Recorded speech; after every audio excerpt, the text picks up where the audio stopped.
My nephew looked me dead in the eye at my own retirement party and said, "Sign the papers, or I'll have you declared mentally incompetent by Monday." I didn't argue. I didn't raise my voice. I just smiled and excused myself to the restroom. What he didn't know was that while he was celebrating his supposed victory with my business partners, I was already 3 steps ahead. By the time I walked back into that banquet hall, I had made a single phone call that would change everything. But I'm getting ahead of myself. Let me start from the beginning. My name is Richard Barnes, and for 42 years, I built Barnes Premium Motors from a single used car lot into a network of 7 dealerships across the Midwest. When I started in 1982, I had $3,000 in savings, a handshake deal on a corner lot in Des Moines, and more ambition than sense. My wife Sarah thought I was crazy to leave my job at the insurance company. She was probably right, but I knew cars, and more importantly, I knew people. By 1995, I had 2 locations. By 2005, 5. The secret wasn't just selling cars. It was treating people right, following up, building relationships that lasted decades. I had customers who bought their first car from me in 1984 and were now buying their grandkids' first cars from Barnes Premium Motors. That kind of loyalty doesn't happen by accident. Sarah passed away in 2018. Cancer. The aggressive kind that doesn't give you time to say all the things you should have said years ago. We never had children of our own. She couldn't, medically. And by the time we might have considered adoption, we were already in our 40s and knee-deep in building the business. I won't lie and say it didn't hurt. But we had each other, and we had the business, and that felt like enough. When my sister Monica called me in 2014, she was desperate. Her son, Brandon, then 24, had just been fired from his 3rd job in 2 years. He was living in her basement, playing video games 16 hours a day, and showing no signs of launching into adult life. She asked if I could give him a chance, maybe an entry-level position at one of the dealerships. I said yes, not because I owed her anything, but because I remembered being young and directionless once, before I found my purpose. And because he was family. Brandon started in detailing. He showed up late, did the bare minimum, complained constantly. I sat him down after 2 weeks and gave him a choice. Take this seriously, or go back to your mother's basement.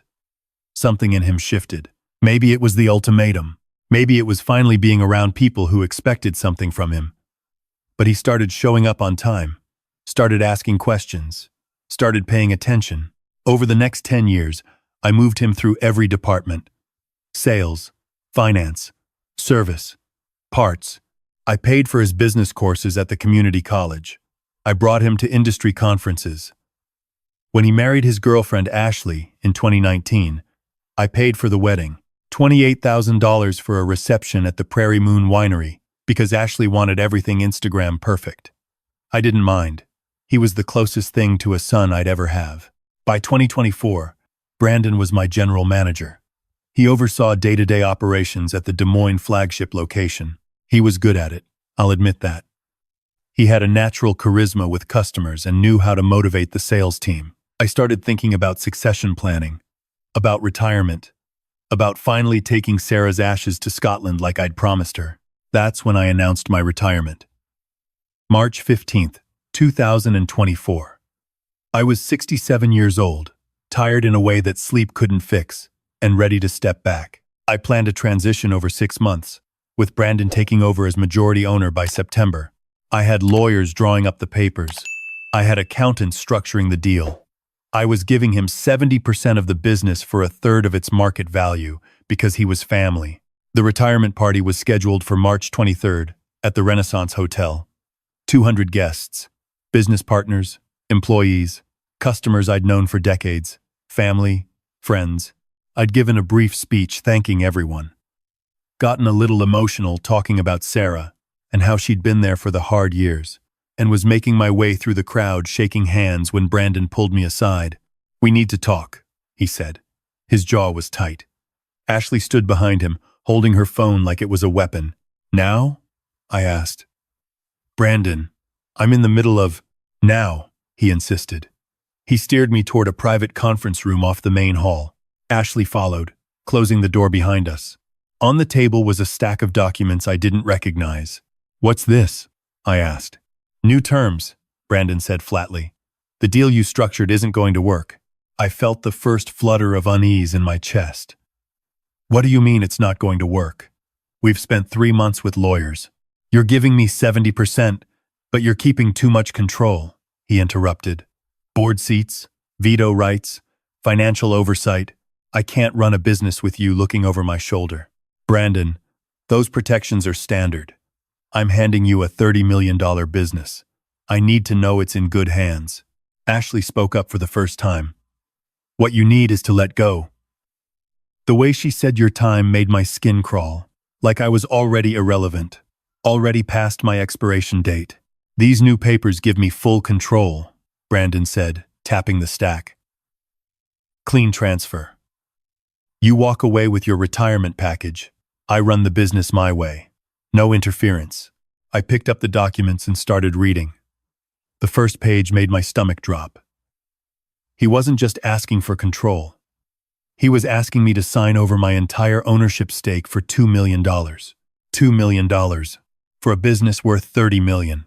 "This is insane," I said quietly. "Brandon, I was already giving you a sweetheart deal. This is robbery." "It's market reality," Ashley said, arms crossed. "The car business is changing. Electric vehicles, online sales, younger demographics. Brandon needs full authority to modernize, or Barnes Premium Motors won't exist in 5 years." "I've survived every industry shift for 42 years, I said, my voice harder now. "I think I know something about adaptation." "You're old, Richard," Brandon said. Those 3 words hung in the air like poison. "You don't understand the market anymore. Your systems are outdated. Your management style is outdated. Hell, you still use a flip phone. So, this is about my age. This is about reality," he shot back. "Sign the papers or I'll have Dr. Morrison evaluate you for competency. I've already spoken to him. He's concerned about some of your recent decisions." Dr. Morrison, my physician for 15 years. A man I'd played golf with a dozen times. "You've been talking to my doctor about my competency?" "Someone has to look out for the business," Ashley said. "If you're not mentally fit to make decisions, the company needs protection." That's when I understood. This wasn't a negotiation. This was a coup. They'd planned this, coordinated with my doctor, prepared legal documents, timed it for my retirement party, where I'd be emotional and surrounded by witnesses to my confusion. "Sign the papers or I'll have you declared mentally incompetent by Monday," Brandon repeated. I looked at my nephew, really looked at him. I tried to find some trace of the directionless 24-year-old kid I'd given a chance to, the young man I'd mentored, invested in, treated like the son I never had. But all I saw was cold calculation in his eyes. "I need to use the restroom," I said quietly. "Richard, I'm 67 years old with a prostate the size of a golf ball, Brandon. Unless you want me to have an accident on your expensive suit, I'm going to the restroom. Give me 5 minutes." I walked out of that conference room with my head high and my hands steady, even though my heart was hammering against my ribs. I didn't go to the restroom. I went to the hotel parking lot, got in my 2019 Lincoln Navigator, and made a phone call. "Marcus, it's Richard Barnes. I need you to do something for me right now." "Yes, right now. I need you to freeze all business accounts and reverse any transfers made in the last 72 hours. Authorization code is November Bravo 7742. Do it now, and I'll explain later." Marcus Chen was my personal attorney, but more importantly, he was the co-trustee on all the business accounts. Nothing moved without both our signatures. It was a protection I'd set up years ago after reading about family business disputes. I'd never thought I'd need it. "Done," Marcus said after a moment. "Richard, what's going on? I'll call you tomorrow. Can you meet me at your office at 8 a.m.? "Of course." I hung up and made a second call. "Sharon, Richard Barnes. I need you to pull all financial records for the Des Moines location for the past 6 months and send them to my personal email. Tonight. I don't care if it's Saturday. Use your laptop at home if you need to. This is urgent." Sharon Rodriguez was my CFO. She'd been with me for 19 years. If anyone knew where the bodies were buried, it was Sharon. The third call was to Jim Patterson, my oldest friend and the owner of Patterson Private Investigations. Jim, I need a full audit. Barnes Premium Motors, Des Moines location. I want to know about every transaction over $5,000 in the last year, every vendor contract, every unusual payment, and I want to know who Brandon Barnes has been meeting with outside of work. How fast do you need this? Yesterday, I sat in my Navigator for another 3 minutes, watching the light from the banquet hall spill out onto the parking lot. I could see silhouettes of people laughing, drinking, celebrating my retirement, celebrating the end of Richard Barnes. Then I drove to the Hampton Inn across town, paid cash for a room under my sister's maiden name, and waited. My phone started ringing at 9:47 p.m. Brandon. I didn't answer. It rang again at 9:52, again at 10:03. By midnight, I had 17 missed calls from Brandon, 11 from Ashley, and 3 from my sister Monica. I didn't sleep that night. I sat in that hotel room reading through the financial records Sharon had sent, and what I found made my blood run cold. Brandon had been stealing from me for 18 months. It wasn't obvious. He was too smart for that. But there were patterns, vendor contracts with companies that didn't exist, consulting fees paid to an LLC registered to Ashley's maiden name, inventory purchases that never made it to the lot, service work billed to customers but never performed, with the money pocketed. I added it up 3 times to make sure I wasn't wrong. $847,000. That was the number. That's what he'd stolen. Not all at once. Not in a way that would trigger immediate alarms. Just a few thousand here, a few thousand there. Spread across 18 months and hidden in the complexity of running 7 dealerships. I wanted to throw up. I wanted to scream. I wanted to drive back to that hotel and confront him in front of everyone. But I didn't. Because I'm not 25 anymore. I'm 67 years old, and I've learned that revenge served hot just gives you heartburn. Revenge served cold, planned carefully, executed precisely, that's the kind that lasts. My phone buzzed with a text message. Brandon, Uncle Richard, please call me. We need to talk about tonight. I think there was a misunderstanding. Ashley was out of line. Let's meet for breakfast and discuss this properly. I almost laughed. Now I was Uncle Richard again. Now there was a misunderstanding. I texted back, I'm tired. Let's talk next week. His response was immediate. The business can't wait that long. We have the Monroe contract finalizing Monday. I need your signature. The Monroe contract. A fleet deal with Monroe County for 38 vehicles. $2.1 million. The biggest single contract we'd landed in 3 years. Handle it yourself, I texted back. Your general manager. I need your authorization for the financing. Marcus can handle it. 3 dots appeared, then disappeared, then appeared again. We need to talk. This is serious. I turned off my phone. Sunday morning, I met Marcus at his office. I brought Sharon and Jim Patterson. I laid out everything I'd found. Marcus's face went from concerned to furious to calculating.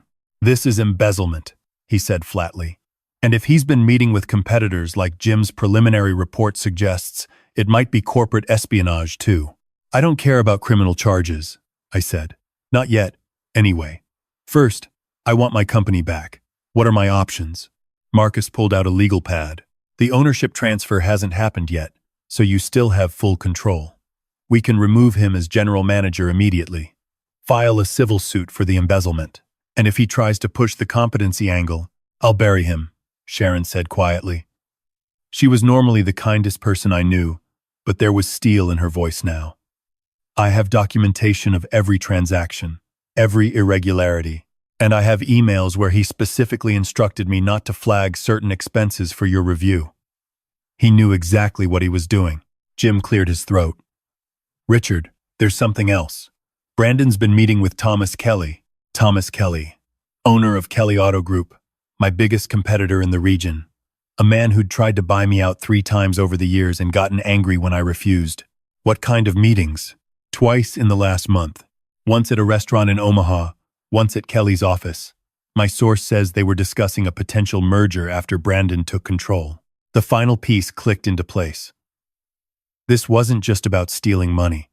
Brandon was planning to sell my company out from under me to my biggest competitor, probably for a hefty finder's fee. All right, I said. Here's what we're going to do. Monday morning, Brandon showed up at the Des Moines dealership at 8:30 a.m. to find the locks changed and a security guard waiting. I'm sorry, Mr. Barnes, but you're not authorized to enter the premises, the guard said, reading from a printed statement. What? I'm the general manager. Not anymore, I said, stepping out from the showroom. I'd been there since 6 a.m., making calls, meeting with department heads, locking down systems. Brandon's face went from confused to angry in an instant. You can't do this. I have rights. You have the right to legal representation, Marcus said, appearing beside me. You're fired for cause, effective immediately. Embezzlement, fraud, breach of fiduciary duty, and corporate espionage. We're filing both criminal and civil charges. This is your formal notification. He handed Brandon an envelope. You're insane, Brandon said, his voice shaking. I haven't. $847,632, Sharon said, appearing from inside. That's what you stole over 18 months. I have records of every transaction. Would you like me to go through them here? Or would you prefer to save your dignity? The color drained from Brandon's face. I gave you everything, I said quietly. A career, opportunity, trust. I treated you like my own son. And you tried to take it all. You called me old, said I was past my time. Well, let me tell you something about being old, Brandon. When you're old, you've seen every con, every scheme, every betrayal. You're not the first ambitious young man who thought he could outsmart someone with 40 years of experience. You're just the most disappointing. Uncle Richard, don't, I cut him off. You lost that right Saturday night. Anything company-related stays here. Your company phone, laptop, and access cards need to be surrendered now. Brandon looked like he wanted to argue, but Marcus's presence and the security guard's hand near his radio made him reconsider. He handed over his phone and cards with shaking hands. This isn't over, he said, trying to salvage some dignity. You're right, I agreed. This is far from over. The police will want to talk to you about the embezzlement. The IRS will want to talk to you about the unreported income. And every dealership in the Midwest will want to know why Richard Barnes fired his own nephew for theft. Your career in this industry is finished. After he left, I went back to my office that I'd almost given away, and opened my laptop. Sharon had prepared a detailed email to all 7 locations, all department heads, and all major vendors. The subject line was simple: leadership update. The email explained that Brandon Barnes was no longer with the company, that I was resuming full-time leadership during a transition period, and that business would continue as usual. It was professional, brief, and gave away nothing about the drama behind the scenes. But word travels fast in the car business. By Tuesday afternoon, 3 competitors had called asking if the rumor about Brandon stealing was true. I confirmed it was, and I could hear the satisfaction in their voices. Nobody likes a thief, especially one who'd been handed everything on a silver platter. Thomas Kelly called Wednesday morning. Richard, I heard about your nephew. Terrible situation. Is it? I asked dryly. I heard you two were discussing a merger. Silence. I'll take that as confirmation, I continued. Just so we're clear, Thomas, Barnes Premium Motors isn't for sale. Not to you, not to anyone. And if you were planning some kind of hostile takeover after Brandon handed you control, you can forget it. I'll run this company from my deathbed before I let you have it. Richard, I don't think. I hung up. The Monroe County deal almost fell apart. They'd been working with Brandon directly, and when they heard he was fired, they got nervous. I drove to their offices Thursday morning with the contracts, the financing proposals, and a 30-year track record of keeping my word. Brandon Barnes made promises he couldn't keep. I told the county purchasing director, I'm here to make promises I can. Barnes Premium Motors has been in business 42 years because we do what we say we're going to do. That hasn't changed. Let me prove it to you. They signed Friday afternoon. My sister Monica called me the following week. She was crying. How could you do this to him, Richard? He's my son. He's family. Family doesn't steal nearly $1 million from family, I said. Family doesn't try to have their uncle declared incompetent so they can steal his life's work. Monica, I love that boy like my own. I gave him opportunities I never had, and he threw it all away out of greed. He made mistakes. He made choices, I corrected, and choices have consequences. I'm sorry, Monica. I know this hurts you, but I can't pretend this didn't happen. I can't sweep this under the rug. She hung up on me. We haven't spoken since. The civil suit is ongoing. Brandon's claiming emotional distress, claiming I manipulated him, claiming the evidence is fabricated. It doesn't matter. Sharon's documentation is airtight. The criminal investigation is moving forward. His lawyer is already floating plea deal options. Ashley filed for divorce in June. I heard she moved back to Arizona with her parents. I'd feel sorry for her if she hadn't been part of planning the whole thing. As for me, I didn't retire. I realized something sitting in that Hampton Inn that first night, reading through those financial records. I wasn't tired of working. I was tired of being taken for granted, tired of being seen as someone whose time had passed. But here's the thing about being 67 years old in an industry that worships youth. You've got nothing left to prove. You can run your business exactly the way you want. You can take risks younger you was too scared to take. You can say no without explaining yourself. I promoted Sharon to COO. I brought in a consultant to help us modernize our systems without losing the personal touch that made us successful. I started a mentorship program for young people in the community who want to learn the business, but this time with contracts, oversight, and clear expectations. And I took Sarah's ashes to Scotland. I spent 2 weeks driving through the Highlands, staying in small bed and breakfasts, visiting the places she'd always wanted to see. I scattered her ashes on the Isle of Skye, looking out over the ocean, and told her everything that had happened. I like to think she would have been proud of how I handled it. Not the revenge part, she was always more forgiving than me. But the way I didn't let them break me. The way I stood up for what I'd built. I'm 72 now. Brandon got 18 months in minimum security for the embezzlement. He took a plea deal. He's out now, working at a Honda dealership in Sioux Falls under an assumed name. I heard he's a sales associate. I don't feel good about it, but I don't feel bad either. Barnes Premium Motors is still growing. We opened an 8th location last year. I'm training a young woman named Jessica Chen, no relation to Marcus, who reminds me of myself at 30. She's hungry, smart, and most importantly, honest. When I do retire for real, it'll be on my terms, to someone who earned it. People ask me if I regret giving Brandon a chance, if I regret treating him like family. I don't. I regret that he wasn't the man I thought he was. I regret that he chose greed over gratitude. But I don't regret trying to help family. I just learned to keep better records while doing it. That retirement party at the Renaissance Hotel feels like another lifetime now. Sometimes I think about that moment in the conference room, looking at those papers that would have stolen everything I'd built. I think about how close I came to signing them, just to avoid conflict, just to keep the peace. And I'm grateful that 67 years of life taught me one crucial lesson. When someone shows you who they really are, believe them the first time. I didn't scream in that conference room. I didn't argue. I didn't break down. I just smiled, excused myself, and made a phone call that changed everything. Because that's what old age gives you, that youth never can, the wisdom to know when to fight and the patience to win.